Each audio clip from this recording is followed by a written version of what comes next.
Hello to all. Let us continue our journey to explore the concepts which are used for naming an organic compound systematically. So, in continuation with same, today I discuss an important concept regarding the conversion of suffix from one to another form. Just to let you know,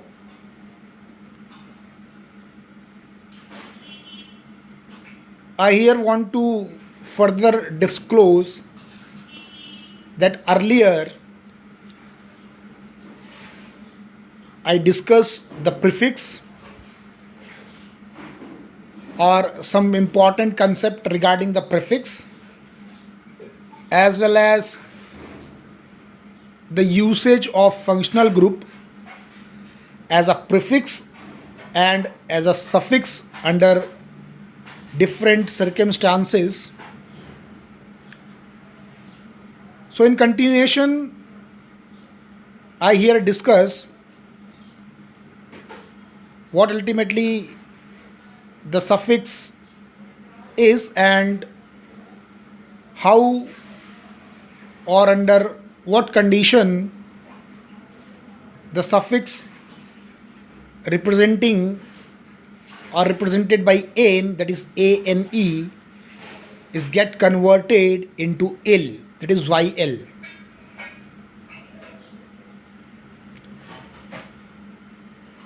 So the suffix an or the term an, that is ane, is a suffix which is used while systematic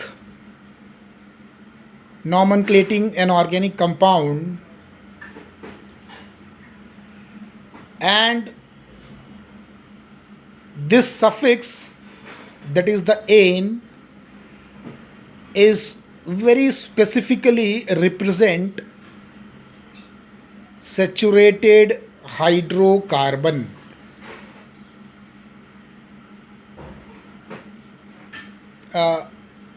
That is, for an instance, alkane. So it is good to know here that the suffix an, that is ane, is represents a saturated hydrocarbon, that is alkane.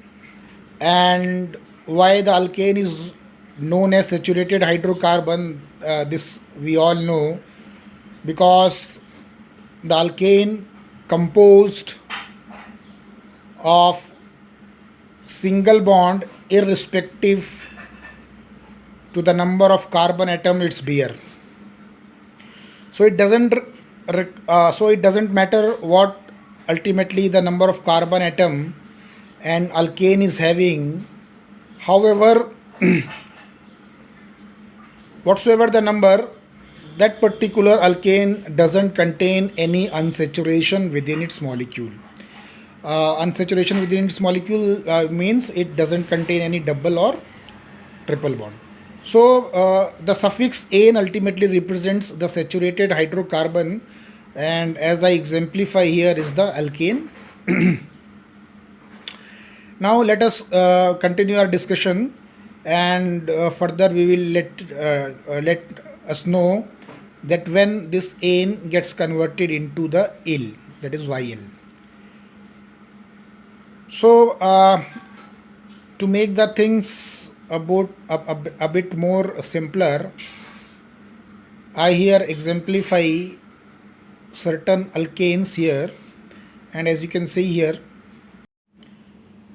they includes methane, represented by CH4, ethane, that is CH3CH3.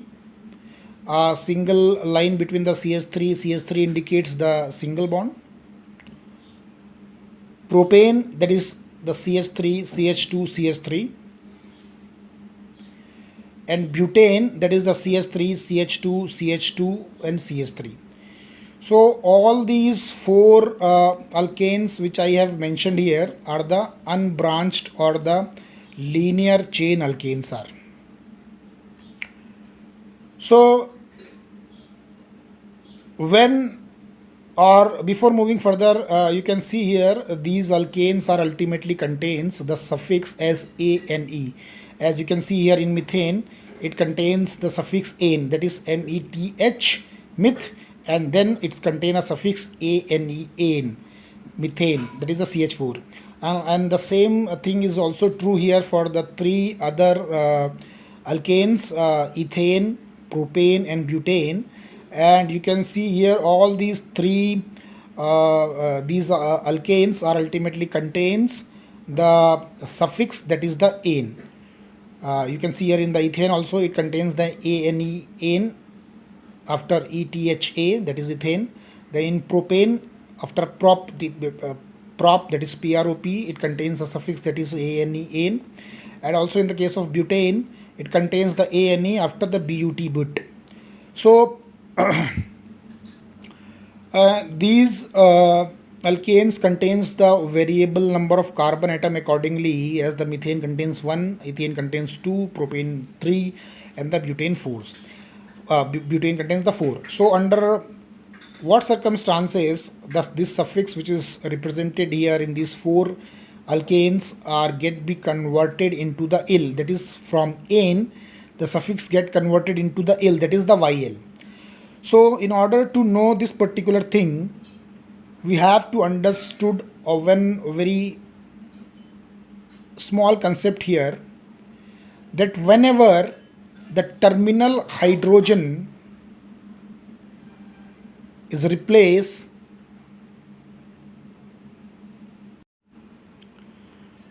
whenever the terminal hydrogen is get replaced, or the replacement of terminal hydrogen will ultimately lead to the conversion of suffix ane to il, that is the yl.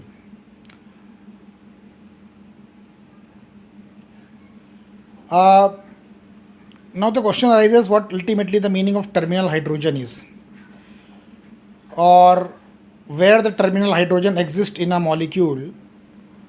You can easily locate the terminal hydrogen by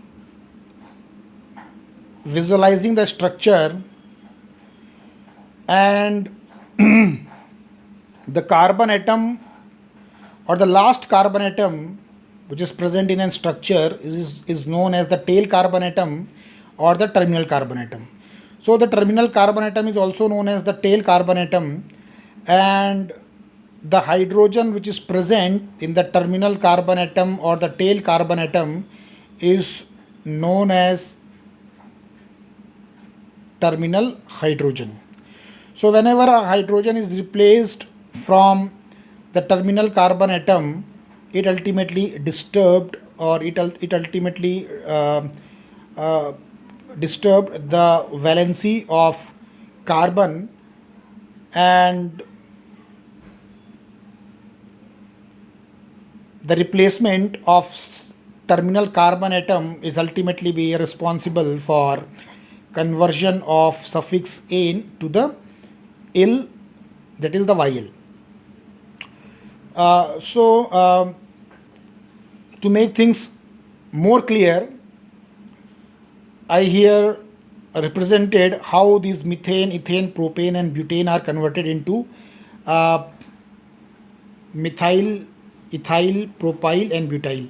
So you can see here the things are bit more be clear now, as per the concept how the ane get be converted into the il, that is the yl. And you can see here, you can easily visualize here that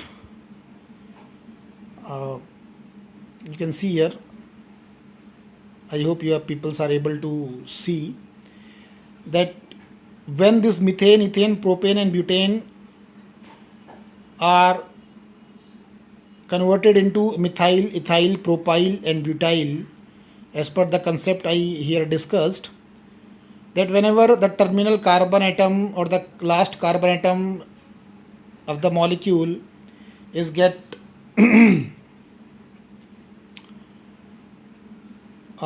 hydrogen atom containing present on the terminal carbon atom is replaced, so this ultimately leads to the conversion of N to ill. And as you can see here in the methane also, I have replaced the one hydrogen atom, and once the one hydrogen atom is replaced from the methane gets converted into the CH4 to CH3, and hence its name is also gets converted into methane to methyl. You can see here the AN is now get converted into the YL. Likewise in ethane, which contains the CH3 and the CH3, whenever the terminal carbon atom containing the hydrogen 3 hydrogen 1 is get removed, this will ethane gets converted into the CH2 and CH3, that is the ethyl. Now the ethane gets converted into ethane to ethyl. Likewise the propane, which contains CH3 CH2 CH3, and the terminal carbon atom in the propane, it gets, when the terminal carbon atom in the not the terminal carbon atom, the terminal hydrogen atom present in the propane is get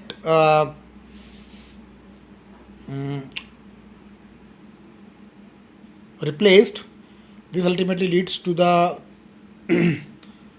formation of propyl, that is the propane gets converted into the propyl, that is the propane of ANE, or the suffix in the propane ANE is get converted into the il, that is the propyl. Likewise the same is true for the butane, and you can see here once the terminal proton is removed or the terminal hydrogen is removed, this ultimately the butane gets converted into the butyl. So this is a very small concept to know when the suffix "an" is converted into the "il". Now, whatever the conversion I shown here is for the alkanes which are linear in the nature, or they are the unbranched alkane. For a branched alkane, the same is true for them also, and according to the number or according to the locant or the location of the branching, as well as the removal of terminal hydrogen atom in those molecule also, the same concept is true also there. So this is how the suffix which I discussed here, that is the "an", gets converted into the "il", that is the YL.